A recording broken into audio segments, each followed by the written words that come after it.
Hello বন্ধুরা, তোমরা কেমন আছো? আশা করি তোমরা সবাই খুব ভালো আছো। আমিও খুব ভালো আছি। দেখো, সন্ধেবেলা আমি কিন্তু দোকানের দিকে চলে এসেছি।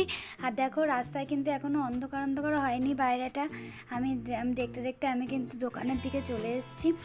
দোকানে এসে পরে দেখো দেখো আস্তে আস্তে ভেতরে ঢুকছি। আমি ঢুকে আমার কিন্তু আজকে সন্ধেবেলা অনেকক্ষণ বসে আছি, কিন্তু দেখো অভি কিন্তু আমাকে কোনো খাবার কথা বলছে না।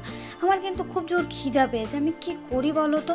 সন্ধে হলেই আমার খিদা পায়। হ্যাঁ, আইডিয়া একটা রেসিপি তো আমি জানি, যেটা মুড়ি দিয়ে করা যায়। ঠিক আছে, ওই রেসিপিটাই আমি করি। দেখো, দোকানের ভেতরে একটু মুড়ি ছিল, আর দোকানে যেটা অ্যাভেলেবেল থাকে ওটা দিয়ে আমি করলাম। একটু সবজি সেদ্ধ করা ছিল আগের থেকে, অল্প করে হালকা সবজি সেদ্ধ করে রাখে চাউমিনে দেওয়ার জন্য। পেঁয়াজ, লঙ্কা, গোলমরিচ, ডিম আর নুন, আর এই যে সস, টমেটো সস, এটা দিয়ে একটা আমি চলো মজাদার একটা খাবার বানাই। ওটা দিয়ে খেয়ে আজকে আমি সন্ধ্যের পেটটা ভরাই। আর কি করব বলো? দেখি চলো। এর মধ্যে দেখো বাঁধাকপিটা আর যে সবজিটা ভেজিটেবলটা কাটা ছিল ওটা আমি অ্যাড করে দিলাম। পেঁয়াজ কুচি, লঙ্কা কুচি সব অ্যাড করে দিলাম। তোমরা যখন ঘরে করবে ওর মধ্যে কিন্তু একটু টমেটো কুচি দেবে। আমি দোকানে যেইটুখানি জিনিস ছিল ওইটাই অ্যাড করেছি। গোলমরিচ দিলাম, নুন দিলাম, নুনটা তোমাদের স্বাদ মতো দেবে। আর তার মধ্যে দুটো ডিম দিয়েছি। যেইটুখানি মুড়ি থাকবে, সবজি থাকবে, তার হিসাবে তোমরা ডিমটাকে দেবে সেই পরিমাণে। আমার কাছে যেইটুখানি সবজি ছিল সেই পরিমাণে আমি দুটো ডিম ঠিক ছিল, তাই দুটো ডিম দিয়েছি। তারপরে এগুলোকে ভালো করে মেখে নেবে। মেখে নিয়ে মিনিট 5 ওইভাবে ঢেকে রেখে দেবে, যাতে ওইটা ভালো করে মিশে যায়। দেখো, ভালো করে ওইটাকে মেখে নিয়েছি। তারপর দেখো ওর মধ্যে টমেটো সস অ্যাড করেছি। টমেটো সসটা দিয়ে ভালো করে মাখালাম। ভালো করে মাখিয়ে ওইটাকে আমি রেখে দেবো।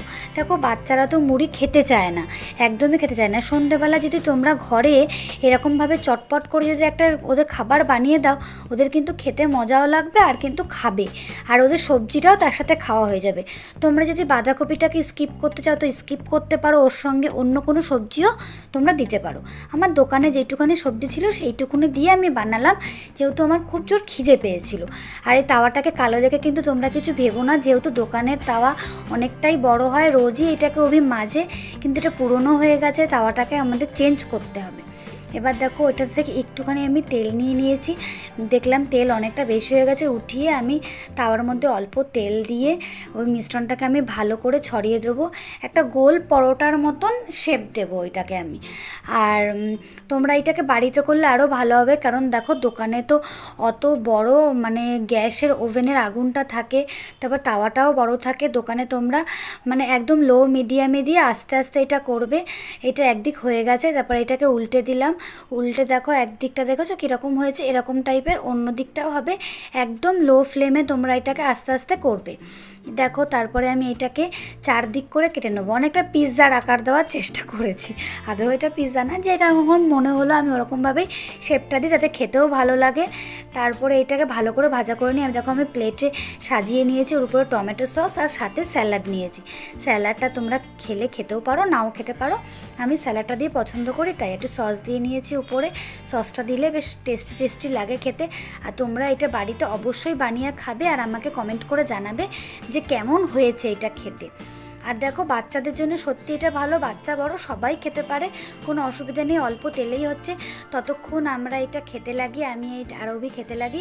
তোমরা কিন্তু আমার চ্যানেলটির পাশে থেকে প্লিজ আমাকে সাবস্ক্রাইব করবে, লাইক করবে, কমেন্ট করবে, আর এই খাবারটিকে বেশি বেশি করে শেয়ার করো, যাতে সবাই এটা করতে পারে, তাই না? উফ, খেতে কিন্তু দারুণ হয়েছে। চলো আমি খেতে লাগি। টাটা। এখন পর্যন্ত এখানে।